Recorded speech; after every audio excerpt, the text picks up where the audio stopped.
Prince Harry's total breakdown and break from reality has continued overnight, because not only is he breaking down in tears again during his holiday to Portugal, he has now leaked a private security document to Chris Ship of woke ITV, which has been broadcast to the world. And the nutty thing about this is he is literally saying, "I'm a terrorist target. Come and attack me. Come and attack my children." This is honestly the most insane own goal I have ever seen in royal history. Actually, the only thing that should be staged for Prince Harry is some type of intervention now. And I don't even think this man should be coming to the United Kingdom at all, let alone bringing his difficult wife, and I would argue his very vulnerable children. And let me just be honest, his children ain't vulnerable because of some made-up security threat. His children are vulnerable because of him, because of the way that he is transferring his very deep and imbued trauma into them. And it's sad to watch, but unfortunately, this is our issue, because Harry was warned of the consequences of leaving. He didn't accept the consequences of leaving, and he now wants us to pay to the tune of millions and millions of pounds a year for him to be able to travel around the world with British armed security. So we're going to get into all of these extraordinary developments today with royal YouTube sensation P. Diner. But first, this new report from Vanity Fair's royal editor, Katie Nicholl. Now, she says he's close to tears over the UK visit security situation. Again, I hear it's much worse than that, but what a completely bizarre thing for anyone to brief, especially, by the way, at a time that we're seeing the royal family at its absolute best. No drama, just hard work, like Catherine, the Princess of Wales, at Wimbledon today. And do you notice she just meets the crowds without any issue whatsoever? Watch this.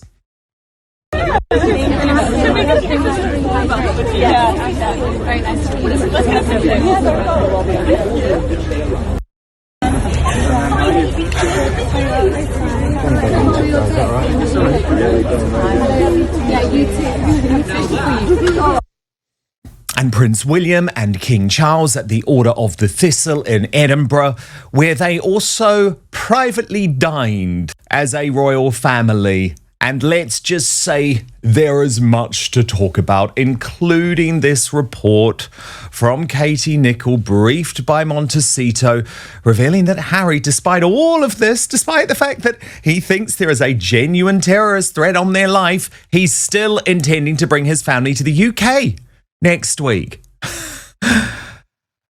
The sources close to him say that he is close to tears. And Nicholl reports that while King Charles has offered the family a suite of rooms at a royal residence believed to be Buckingham Palace, where they would be completely secure, the Sussexes who were planning to travel around the country have been told they will not receive full police protection, which might have included a police motorcade for when they are travelling. When Ravik informed the Sussexes this would not be the case, the Duke of Sussex was devastated and close to tears. He had assumed that because he was bringing the kids and the king had made a royal residence available to them, he would get what he has been pushing for all along, full-time police protection. That has not been the case. The king has made it clear that while he wants to see his estranged son and grandchildren, he will not intervene in security matters. Exactly. So what was Harry thinking? Was he so high on the wacky-backy and the psychedelics that he believed something that simply isn't true? The source added to Nicholl, from speaking to people close to him, it's clear he is stressed and very disappointed in Ravik's decision not to give his family the security he believes they need to have to be safe when they are travelling. And there is a fundamental mental health issue going on here, with Rob Shooter revealing that Harry's paranoia is now spiraling, the security fears taking over his life. That has become obvious, hasn't it? He is consumed by this. One insider telling Naughty But Nice that he sees threats everywhere. Friends say his daily life has become governed by elaborate security rituals. Homes and hotel rooms are swept for listening devices before he settles in. He frequently changes phone numbers, limits who can contact him directly, and insists that his movements remain known to only a tiny circle of trusted aides. Sources also claim Harry has pushed for decoy vehicles during some trips to make it harder to track his whereabouts. Security isn't just a priority anymore, it's an obsession. A second source says every plan starts with the worst case scenario. He assumes someone is watching, someone is listening, or someone knows where he is. It's been described as a hyper state of vigilance, but actually everyone just wants Harry to find peace, those who are close to him. Being careful is understandable, but living as though every day brings a new threat is emotionally exhausting. Friends hope he can eventually let his guard down before fear completely takes over. And this is the problem with everything that Harry is doing. It is just making him look more and more crazy, and the royal family thinking, my goodness, we are going to have to take a very wide berth. Prince William was right. Even the briefing from the New York Post from Harry's team is bizarre, talking about the fact that they want to make the biggest spectacle of private security to try and make some type of point. Now, this is apparently because he pays $3 million for this private security in the US. And one source in the know said the family won't fly by private jet, but they will have their own bodyguards, adding Harry always travels with one or two of his own security team. They know it will make the biggest spectacle. They want photos of them being royal. So let's just be honest about what this is really about.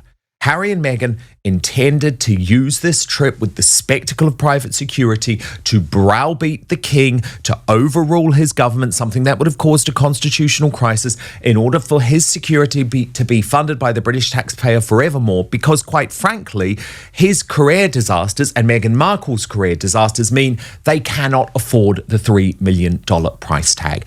So that is where we get to the totally bizarre breaking news, where Harry leaks a security report prepared by his own team to woke ITV. And as the Daily Telegraph put it, terrorists could target Harry at Invictus Games, fines report that he pays for.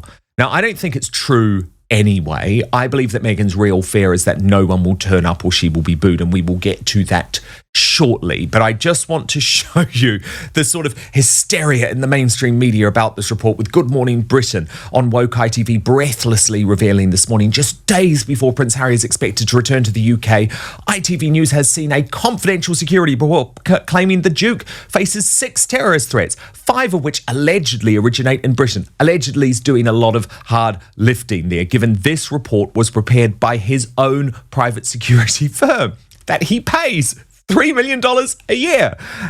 But Chris Shipp totally was suckered by this. And unfortunately, this bloke is no longer a reporter. He is a propagandist for the Sussexes, has been for some time. He was granted that interview with Harry in Ukraine. And Chris Shipp just reported this as fact, revealed why Prince Harry's safety risk is much greater in the UK than any other country. More terrorist threats against him or originate in the UK, and how the FBI alerted him of an assassination plot because of his military service in Afghanistan. Well, I'm going to pause there to say it's not his military service in Afghanistan that's the problem. It's the fact that he revealed his Taliban kill count in Spare that's the problem, which is why the royal family knew it was always going to be a disaster, Harry commercialising his life. But Chris Shipp is doing the rounds on woke ITV today, saying all of this with a straight face. Through what you've learned. So, Nina, as you say, Prince Harry is due back next week. What we don't know at this point is he going to come back on his own, or is he going to come back with Meghan and the children, which was his plan, and that's what he wants to do. The reason why he's having to make this decision is because he thought he'd get a change in his security apparatus when he's in the UK, and he's now been told he won't. So what we've seen is a report that was submitted by Prince Harry's security team to the committee here in the UK that decides who gets what when it comes to royal protection. And what you're seeing are the propagandists, because anyone who is reporting this as anything other than a total fake ruse to bully the British royal family, bully the king, bully the British government, is not worth their salt.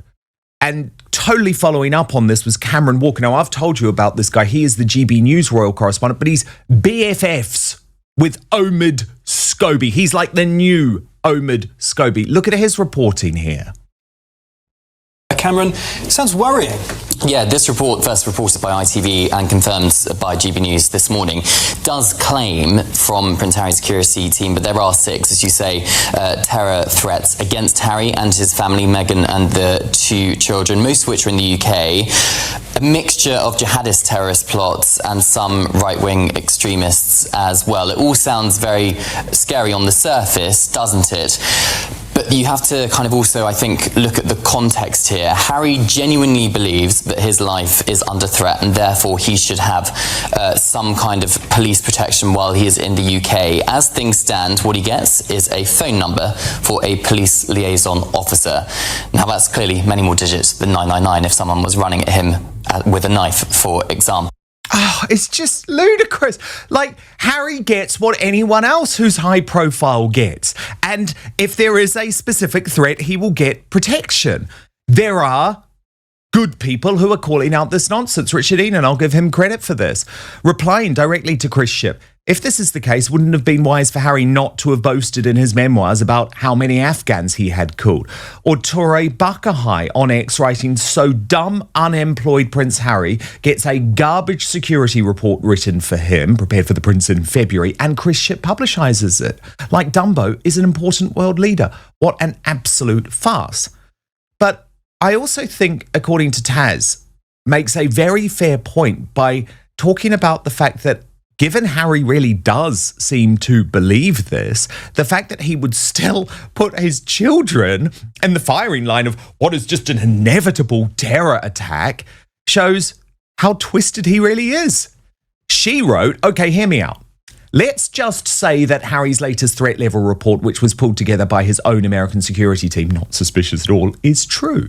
If Harry truly feels that there is such a serious threat against his life in the UK, whereby an attack is highly likely, why on this God's green earth would he be bringing his children into that situation? If it was my loved ones, I wouldn't care if there was a team of 50 MI5 and MI6 agents continually surrounding my family. I wouldn't care. If they had the Army, Navy and Air Force escorting us places, a threat is a threat. I would not risk anything happening to those I love. There is no guarantee that the security team will be able to save your life in an attack. So he either believes that he is in terrible danger or he doesn't. If he does honestly believe it, then why would you risk the safety of your children? He either had no intentions of bringing Archie and Lily and has just used them to pressure Ravik and to emotionally blackmail his father by lying that they were coming, or he was genuinely bringing them but knows deep down that there is no major threat and he's still using the children to get what he wants. And of course, this is what it's all about.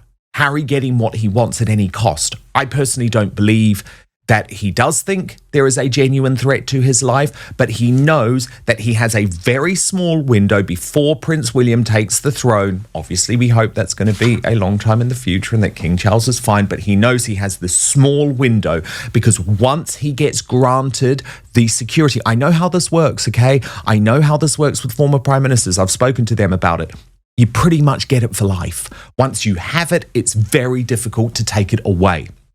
And there is a lot of suspicion from those in the know on this. Royally Sage posting, Harry wants people to believe his private security knows more than Ravik. He is a dunce, but the Royal Grift replied, I feel this loser is so desperate for this IPP status back that a false flag attack is looming. I can see these two harming others around them to prove to the Home Office he is a target. Sounds like Harry is foreshadowing it. And P. Diner, look, the problem here is that Harry has been using whatever it takes. So the fact that earlier in the year, this member of the Sussex squad who had followed people around and been pictured with Chris Shipp and loads of them in Africa, all of a sudden was a genuine threat to his life. And all he's actually doing, I believe, is encouraging an attack on him. If there is now any type of violence against Prince Harry, guess whose fault it will be, P. Diner? His. Because he has announced his security levels to the world. And what makes me particularly mad, and what William and Catherine will be furious about, he's actually putting other members of the royal family at risk too, Pete Diner. He's making them all vulnerable. But whatever you think about his motives, it feels undeniable that Prince Harry is now in the midst of a monumental breakdown just days before he returns to the UK. Yeah, absolutely. And I think the biggest threat that Harry has really is the woman that he is in his home. I mean, Meghan is the one that needs all this attention. She needs to be the one who looks aligned with the royal family. They should never have announced this. This should have never even been out into the mainstream. We've seen Harry travel before. We've never known how he got there until he was actually there. So the biggest, I think, problem that Harry has is his wife's quest for this celebrity lifestyle, which needs publicity, that needs to look like she is aligned with the royal family. And then that compromises Harry in what he is trying to do with his security detail. So there's just a conflict all around because Meghan and Harry are not aligned in purpose. So it causes chaos. It causes confusion with everything that they do because, you know, Harry's doing one thing and then Meghan's trying to do another thing. We know she's leaked before to the press. So what is the issue that Harry can't actually see what is happening? Like, why can't he see that the problem, I think the majority of the issues are with his wife? Right? I mean, I don't understand how he thinks he can have this security detail and think that he can just bully the royal family into, you know, giving him something when the wife is continually to compromise everything that Harry is trying to do. No wonder the royal family is not going to trust when they come over because you just don't know what is going to happen. If it's this bad now before they even get to the United Kingdom, imagine, Dan, what it's going to be like once they are actually there. It's going to be complete chaos. And you're totally right to talk about what Meghan is actually concerned about, because Duncan Larkham, longtime royal correspondent for The Sun, someone who knows Prince Harry, has said actually the real fear, P. Diner, but the fear that they don't want to admit, is just that no one's going to turn up to their events. He told New Magazine, the Sussexes are pragmatic, they're not stupid.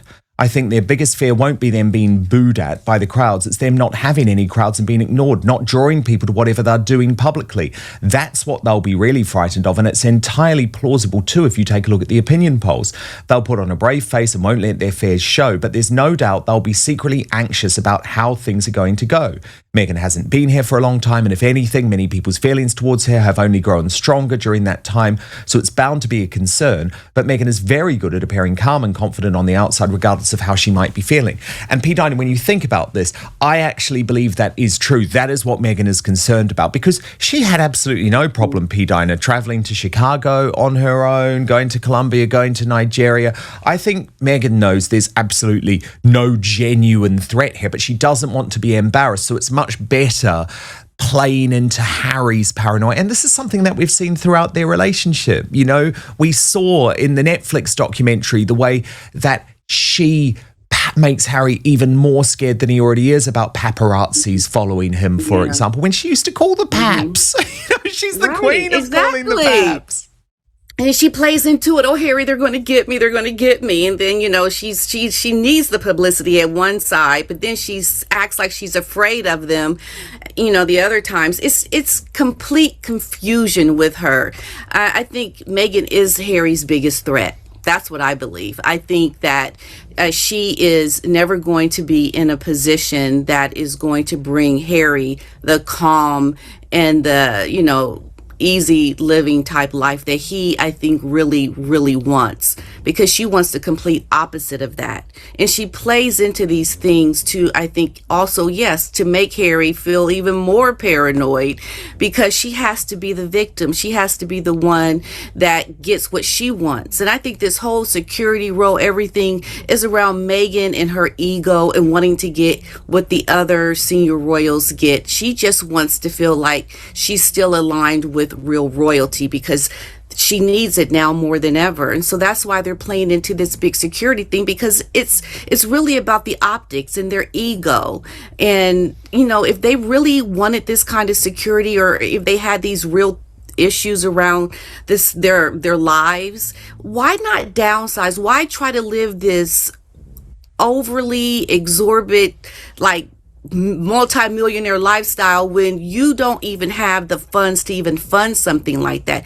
Yeah, well, they thought this was going to go a totally different way, didn't they? They thought this was going to go a completely different way, and that $3 million a year for private security was never going to be a big deal. And Pete Diner, we know that because she told Omid Scobie that she was never going to return. She was never going to return. There was no plan to come back. She didn't need British security. She didn't care if Harry came and didn't have it, but she wasn't coming. And all of a sudden, when you're facing the fact that, oh my God, we can't even pay for this security long time, things change. But Pete Diner, look, the stakes for this trip couldn't be any more significant now, because it was announced overnight that the verdict in the very complicated but high-stakes court case against Associated Newspapers, that is the Daily Mail, will be delivered publicly at 2 p.m. on Tuesday. Now, according to the operational notes, P. Diner, that were sent out to mainstream media reporters on Friday, that is the exact moment that Prince Harry is standing up to address Chatham House, his first engagement in the United Kingdom. Now, what's he going to do? Do you think he will press ahead with that? What if he's criticised in the judgment?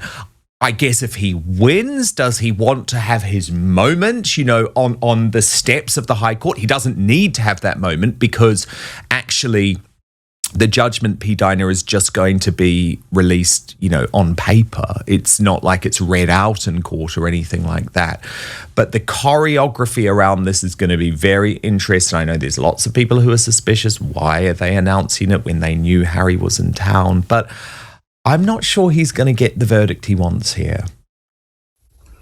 Dan, I think everything around Harry's trip is they're trying to choreograph and plan things, thinking that they're going to get a certain outcome.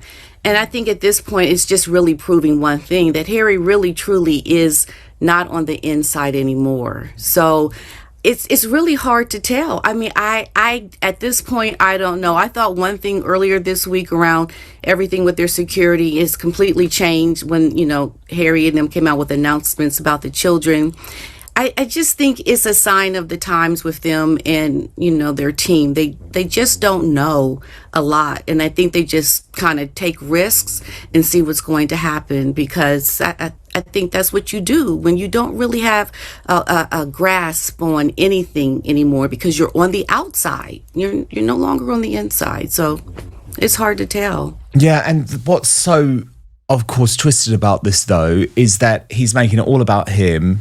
Doesn't give a damn about what his family might be going through, or also what they're trying to focus on. And this is a big week for the royal family, P. Diner, especially with the activities in Scotland. Although, of course, we've also seen Catherine with the Three Peaks, Catherine at Wimbledon. But yesterday was very significant in Scotland because, of course, there was the big ceremony, and then the royal family had gathered privately for a dinner the night before. Now, that was on Princess Diana's 65th birthday, which feels particularly poignant too. Sabera Lone posting, "My heart is with Prince William today. It would have been his mother's 65th at the Thistle service." And it was Rebecca English in the Daily Mail who released details of this dinner. So clearly this was briefed by Buckingham Palace. She is the head of the royal rota. They wanted the fact that this dinner was taking place to be known. And she described it as a rare family dinner, and said that probably what was really on the menu was a lot of chat about Prince Harry, but the dinner was hosted at the Palace of Holyrood House. Princess Anne was there, Prince Edward was there, and it was known in royal parlance as a dine and sleep, having dinner at the palace and staying over the head of the Order of the Thistle service. So I guess, P. Dinah, when you think about it, it would have been a tough moment for William facing the public, facing that formal role on his mother's 65th birthday, but also knowing that it's his brother who should be there making his life easier at the moment, because remember, that is what Diana always wanted. You know, she always wanted the spare to be there in support of the heir, yet he's turning it all into a nightmare. And what could have actually been a very lovely celebratory dinner, given that Charles's health seems to have improved at the moment, instead would have been overshadowed by all of the stress they're feeling in regards to Harry. Yeah, it's it's quite sad. I mean, I think, you know, Harry has brought so much stress and chaos to his family at this point that, you know, this is going to be a disaster, even bringing Meghan with him over if that does happen. Yeah, you should have been thinking about your mother during this time and having, you know, memories and going over things with your family during these celebrations and, you know, having a close bond still with your brother. I can't imagine trying to deal with these anniversaries of your mother's birthday and even her death and being completely estranged from your family, your brother, because of your wife. And it almost is like his mother now is taking a back seat to anything that is good about her lasting legacy and her memory during these times, because of what your wife has brought into the fold. And at some point, Harry has to see that that is the issue, that this is happening because of his wife. You know, and it's really sad because, you know, it's already hard not even having your mother here, but to have it, you know, be during these times when everything is in disarray around these moments of celebration that you should be having with your family, with your brother, it just really reinforces how much you're losing, how much time is going by and you're wasting it on a bunch of nonsense, and you're not really trying to fill this time with remembering your mother's legacy, you know, having these celebrations about, you know, her 65th, you know, birthday celebration, it would have been, you know, it seems like those things are being missed over your wife's ego and the nonsense that she has brought into your family. She's disrupted everything. And it just is really sad. And time is just going by, and they'll never get this time back again. No, they won't. But Harry also is lacking support actually now, even from his Hollywood allies. Quite a surprising dig from James Corden on American TV. So we're going to get into that. Plus, Sophie, the Duchess of Edinburgh, has a new hairstyle that I want to talk to you about too, Pete Dinah. So we'll get into that as the Royal Uncancelled After Show continues over on Substack. You can join us there at www.outspoken.live. Paid monthly and annual subscribers get the full after show, twice the length of what you see on YouTube. But also, really, it's the way to support what we do, keep us independent, keep us outside the Royal Rotor. I'd love you to join us there, www.outspoken.live.